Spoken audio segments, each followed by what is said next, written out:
Hello everyone. Hope you are doing great. Let's go to Kashmir. So many aeroplanes. But why is this airplane narrow at the ends and broad in the middle? We call this kind of body shape as a spindle-shaped or streamlined body. The narrow ends help the airplanes to cut through the air and overcome friction.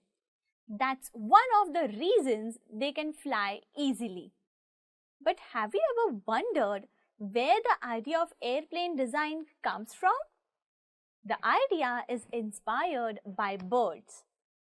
As we know, the spindle-shaped bodies of birds reduce air resistance while flying. Although that's not the only reason behind birds flying. Let us see what other characteristics help them fly. So when birds are flying, the pressure on the top is quite greater compared to the pressure at the bottom, which makes them fly upwards.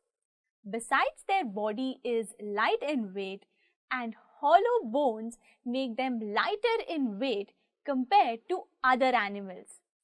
Due to light weight, they can easily overcome the effect of gravity. These all characters make them fly higher. Hope you understand the secret of flying birds. For more interesting videos, stay tuned with us.